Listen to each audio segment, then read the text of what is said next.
how to respond to negative reviews. We'll spend a couple of minutes talking about it. But we put together a white paper.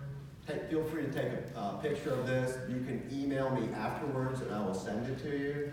And we'll also be at our booth, and if you just give me your information, either by your badge number, allow us to capture that, or give us a card, I'll send you this document.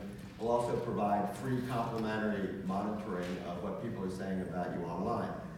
Just visit us in the booth. It's right across from the hall, right here. So it's medicaljustice.com, how to respond, negative patient reviews, with a hyphen in between. Sorry about that. Next time we'll do a bit.ly. Keep it short.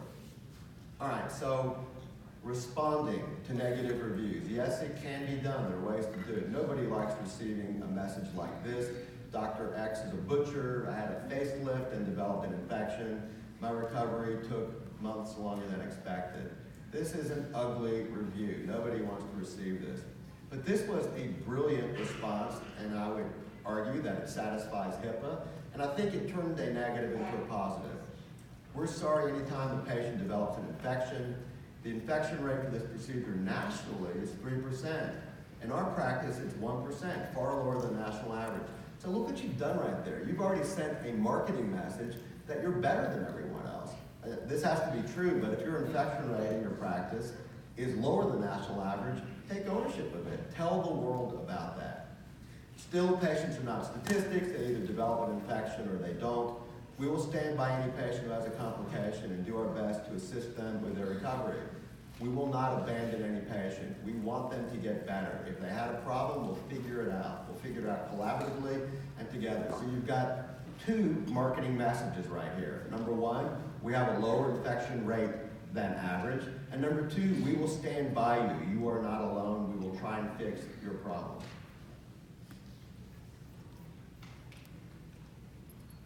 Bear with me while I figure out what happened right here. Yeah. All right, so let's wrap up right here.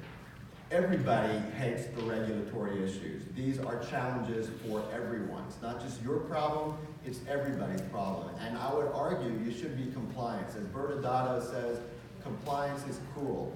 If you do it right, you will never have any issues or concerns. If you do it wrong, you may burn. There are vendors who are schooled in how to do it right. And it's not just one issue or two issues. It's the Federal Trade Commission. It's HIPAA, the Office of Inspector General for Health and Human Services. It's TCPA, a law that almost no one in this room heard about until I brought it to your attention. But it's the most dangerous law that you can get wrong because most people have no insurance for a TCPA blunder. The marketing entity that got you into this mess will not stick by you if they create this kerfuffle for you. And then finally, the Medical Licensing Board. If you have a challenge with your licensing board, that potentially becomes public record. That potentially goes online and is part of the Google search results. You definitely do not want that to be, as part of the Google search results.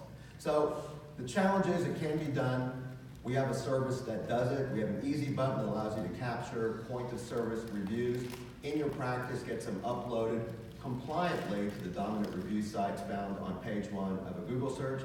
Please come by our table right across the hall and we'll sign you up for free online monitoring. We'll also get you the white paper on how to respond to negative reviews.